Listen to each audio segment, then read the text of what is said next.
সর্বশেষ সমন্বয়ে দেশের বাজারে বাড়ানো হয়েছে স্বর্ণের দাম।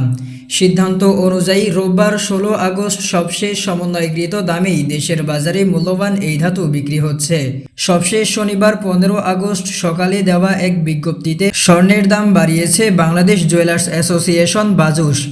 সেদিন ভরিতে মূল্যবান এই ধাতুটির দাম 2158 টাকা বাড়ানো হয়েছে। বিজ্ঞপ্তিতে বলা হয়, স্থানীয় বাজারে তেজাবি স্বর্ণের পিওর গোল্ড এর মূল্য বেড়েছে, ফলে সার্বিক পরিস্থিতি বিবেচনায় স্বর্ণের নতুন দাম নির্ধারণ করা হয়েছে। শনিবার সকাল 10টা থেকেই নতুন দাম কার্যকর হয়েছে। সিদ্ধান্ত অনুযায়ী দেশের বাজারে ভ্যাট সহ প্রতি ভরি 11.664 গ্রাম 22 ক্যারেটের স্বর্ণের দাম পড়ছে 2,36,779 টাকা।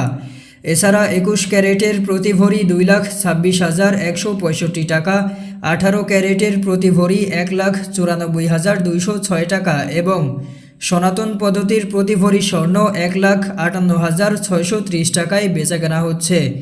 বাজুস জানিয়েছে, পরবর্তী সিদ্ধান্ত না হওয়া পর্যন্ত সব জুয়েলারি প্রতিষ্ঠানে এই দাম কার্যকর থাকবে। তবে অলংকারের ডিজাইন অনুযায়ী মজুরি প্রযোজ্য।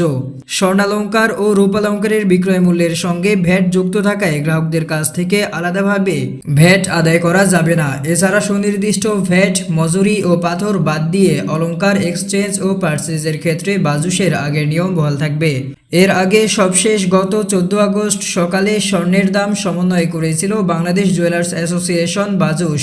সেদিন ভরিতে 2158 টাকা কমিয়ে ভ্যাট সহ 22 ক্যারেটের এক ভরি স্বর্ণের দাম 2,34,621 টাকা নির্ধারণ করা হয়। এছাড়া 21 ক্যারেটের প্রতি ভরি 2,24,065 টাকা, 18 ক্যারেটের প্রতি ভরি 1,92,398 টাকা এবং সনাতন পদ্ধতির প্রতি ভরি স্বর্ণের দাম 1,57,172 টাকা নির্ধারণ করা হয়, যা কার্যকর হয়েছিল সেদিন সকাল 10টা থেকেই। এ নিয়ে চলতি বছর এখন পর্যন্ত দেশের বাজারে 104 বার সমন্বয় করা হয়েছে স্বর্ণের দাম, যেখানে দাম 52 দফা বাড়ানো হয়েছে, কমানো হয়েছে 51 দফা ও 1 দফা ভ্যাট সমন্বয় করা হয়েছে। আর গত 2025 সালে দেশের বাজারে মোট 93 বার স্বর্ণের দাম সমন্বয় করা হয়েছিল, যেখানে 64 বার দাম বাড়ানো হয়েছিল আর কমানো হয়েছিল 29 বার।